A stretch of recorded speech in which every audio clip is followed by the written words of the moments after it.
Item ಯಾವುದೇ ಇರಲಿ try ಮಾಡಿ ಆಚಿ ಚಿಕನ್ ಮಸಾಲಾ. IPL ಮಹಾಹಬ್ಬಕ್ಕೆ ಚಿನ್ನಸ್ವಾಮಿ ಕ್ರೀಡಾಂಗಣ ಸಜ್ಜಾಗಿದೆ. ಚಿನ್ನಸ್ವಾಮಿ ಕ್ರೀಡಾಂಗಣ ಸುತ್ತ ಪೊಲೀಸರಿಂದ ಭದ್ರತೆ. ಮ್ಯಾಚ್ ಟಿಕೆಟ್ ಇದ್ದವರಿಗೆ ಮಾತ್ರ ಓಡಾಟಕ್ಕೆ ಅವಕಾಶವನ್ನು ಕೊಡಲಾಗುತ್ತಿದೆ. ರಸ್ತೆ ಮೇಲೆ ಯಾರಿಗೂ ಕೂಡ ನಿಂತುಕೊಳ್ಳೋದಕ್ಕೆ ಅವಕಾಶವನ್ನು ಕೊಡ್ತಾ ಇಲ್ಲ.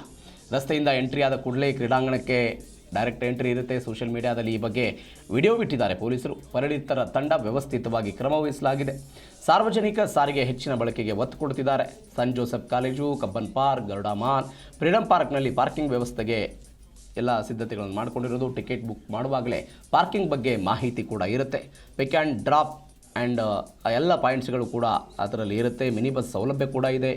ಲಿಂಕ್ ರಸ್ತೆಯಲ್ಲಿ ಸೆಕ್ಯೂರಿಟಿ ವ್ಯವಸ್ಥೆ ಸೇರಿದಂತೆ ಹಲವು ಮುನ್ನೆಚ್ಚರಿಕಾ ಕ್ರಮಗಳನ್ನು ತೆಗೆದುಕೊಳ್ಳಲಾಗಿದೆ. ಕಳೆದ ಬಾರಿ ಕಾಲ್ತುಳಿತ ಪ್ರಕರಣ ಆದ ನಂತರ ಎಲ್ಲ ಭದ್ರತಾ ದೃಷ್ಟಿಯಿಂದ ಕ್ರಮಗಳನ್ನು ತೆಗೆದುಕೊಳ್ಳಲಾಗಿದೆ. IPL season is almost here, and if you're wondering how to book your tickets and get to the stadium without any confusion, don't you worry, we've got you covered. Booking your ticket is simple on the RCB website and app. Also, this season, every match ticket holder gets a Metro ticket. And if you're driving down, we've also got pay and park facilities available which you can pre-book. Ticket booked. ಈ ಬಗ್ಗೆ ಹೆಚ್ಚಿನ details ಕೊಡ್ತಾರೆ ನಮ್ಮ ಪ್ರತಿನಿಧಿ Vishwanath phone ಸಂಪರ್ಕದಲ್ಲಿದ್ದಾರೆ. Vishwanath, IPL ಶುರುವಾಗೋದಕ್ಕೆ ಕೆಲವೇ ದಿನಗಳು ಬಾಕಿ ಇದೆ. ಪೊಲೀಸರಿಂದ ಯಾವೆಲ್ಲ ಸಿದ್ಧತೆಗಳು, ಏನೆಲ್ಲ ರೂಲ್ಸ್ಗಳಿವೆ ಈ ಬಾರಿ?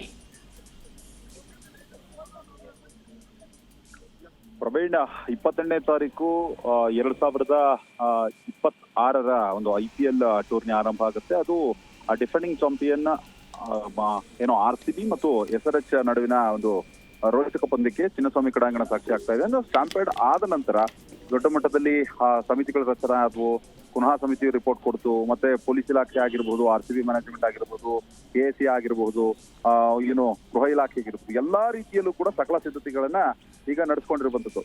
ಪ್ರಮುಖವಾಗಿ ಈ ಒಂದು ಪಂದ್ಯಕ್ಕೂ ಮುನ್ನ ಪೊಲೀಸ್ ಇಲಾಖೆಯಿಂದಲೂ ಕೂಡ ಸಾಕಷ್ಟು ಸಿದ್ಧತೆಗಳು ಕೂಡ ನಡೆದಿರುವಂತದ್ದು. ಈಗಾಗಲೇ ಪೊಲೀಸ್ ಇಲಾಖೆ ಕೊಟ್ಟಂತಹ ಸೂಚನೆಯ ಮೇರೆಗೆ ಅನೇಕ ಬದಲಾವಣೆಗಳನ್ನು ಕೂಡ ತರಲಾಗಿದೆ. ಇನ್ನು ಸ್ಟೇಡಿಯಂನಲ್ಲಿ ಅಂದ್ರೆ ಪಿಕಪ್ ಡ್ರಾಪ್ ಆಗಿರಬಹುದು, ಟಿಕೆಟ್ ವ್ಯವಸ್ಥೆ ಆಗಿರಬಹುದು, ಅದೇ ರೀತಿಯಾಗಿ ಮೆಟ್ರೋದಲ್ಲೂ ಕೂಡ ಓಡಾಡೋದಕ್ಕೆ ಅವಕಾಶ ಇದೆ ಈ ಆನ್ಲೈನ್ ಟಿಕೆಟ್ ಗಳನ್ನ ಕೊಂಡಂತಹ ಸಂದರ್ಭದಲ್ಲಿ.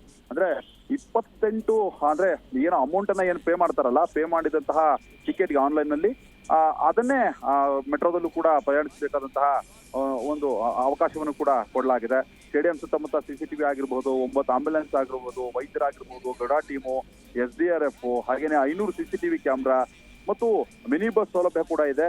ಅದೇ ರೀತಿಯಾಗಿ ಬೇರೆ ಬೇರೆ ಕಡೆಗಳಲ್ಲಿ ಅಂದ್ರೆ ಪಾರ್ಕಿಂಗ್ ವ್ಯವಸ್ಥೆಯನ್ನು ಕೂಡ ಕಂಪ್ಲೀಟ್ ಆಗಿ ಮಾಡಲಾಗಿರಬಹುದು. ಯಾವುದೇ ರೀತಿಯಲ್ಲೂ ಕೂಡ ಅಹಿತಕರ ಘಟನೆಗಳು ನಡೀಬಾರ್ದು ಅನ್ನೋ ಒಂದು ಆಂಗಲ್ ನಲ್ಲಿ Saint Joseph College, Cubbon Park, Garuda Mall, Freedom Park ನಲ್ಲಿ ಪಾರ್ಕಿಂಗ್ ವ್ಯವಸ್ಥೆಯನ್ನು ಮಾಡಲಾಗಿದೆ. ಮತ್ತು ಆಯಾ ಸ್ಥಳಗಳಲ್ಲಿ ಈಗಾಗಲೇ 4 ಗಂಟೆಗೂ ಮುನ್ನವೇ ಅಂದ್ರೆ ಪಂದ್ಯ 7:30ಕ್ಕೆ ಆರಂಭ ಆಗುತ್ತೆ. ಅದಕ್ಕೂ ಮುಂಚೆ ಅಂದ್ರೆ 3 ಗಂಟೆ 3:30 ಸುಮಾರಿಗೆ ಗೇಟ್ಗಳು ಓಪನ್ ಆಗುತ್ತೆ. ಗೇಟ್ ಓಪನ್ ಆಗಿ ಸ್ಟೇಡಿಯಂ ಒಳಗಡೆ ಟಿಕೆಟ್ ಇರುವಂತವ್ರನ್ನ ಒಳಗೆ ಬಿಡುವಂತಹ ವ್ಯವಸ್ಥೆ ಕೂಡ ಇರುತ್ತೆ. ಒಟ್ಟಾರೆಯಾಗಿ ಸ್ಟಾಂಪೇಡ್ ಆದ್ಮೇಲೆ ಯಾವುದೇ ರೀತಿಯಲ್ಲೂ ಕೂಡ ಪ್ರೇಕ್ಷಕರಿಗೆ, ಅಭಿಮಾನಿಗಳಿಗೆ ಯಾವುದೇ ರೀತಿ ತೊಂದರೆ ಆಗಬಾರದು ಅನ್ನೋ ಒಂದು ಆಂಗಲ್ ನಲ್ಲಿ ಈ ರೀತಿಯಾದಂತಹ ಕ್ರಮಗಳನ್ನು ತೆಗೆದುಕೊಳ್ಳಲಾಗಿದೆ. KSA ಕೂಡ ಸಿದ್ಧತೆಯನ್ನ ನಡೆಸಿಕೊಂಡಿದೆ. ಅದೇ ರೀತಿಯಾಗಿ ಮತ್ತೊಂದು ಕಡೆ RCB ಮ್ಯಾನೇಜ್ಮೆಂಟ್ ಕೂಡ ತುಂಬಾ ಸೂಕ್ಷ್ಮವಾಗಿ, ಯಾಕಂತಂದ್ರೆ RCB ವಿರುದ್ಧವಾಗೂ ಕೂಡ ಸಾಕಷ್ಟು ಗಂಭೀರವಾದಂತಹ ಆರೋಪಗಳು ಕೂಡ ಬಂದಿತ್ತು. ಹೀಗಾಗಿನೇ ಈ ಬಾರಿ ಯಾವುದು ಕೂಡ ಆ ರೀತಿ ಆಗಬಾರದು ಅನ್ನೋ ಒಂದು ಆಂಗಲ್ ನಲ್ಲಿ ಎಲ್ಲಾ ರೀತಿಯಲ್ಲೂ ಕೂಡ ಸಿದ್ಧತೆಯನ್ನ ಮಾಡ್ಕೊಳ್ಳಲಾಗಿದೆ. 28ಕ್ಕೆ ಚಿನ್ನಸ್ವಾಮಿಯಲ್ಲಿ ಮತ್ತೆ IPL ಆರಂಭ ಆಗುತ್ತೆ. ಅವತ್ತು ಪ್ರೇಕ್ಷಕರು ಅಂದ್ರೆ ಫುಲ್ ಕೆಪಾಸಿಟಿಯನ್ನು ಕೂಡ ಫಿಲ್ ಮಾಡುವಂತಹ ಹೇಳಿಕೆಯನ್ನ ಈಗ RCB ಮ್ಯಾನೇಜ್ಮೆಂಟ್ ಕೊಟ್ಟಿರುವಂತದ್ದು. Praveen, okay Vishwanath, thank you ನಿಮ್ಮೆಲ್ಲ ಡೀಟೇಲ್ಸ್ಗೆ.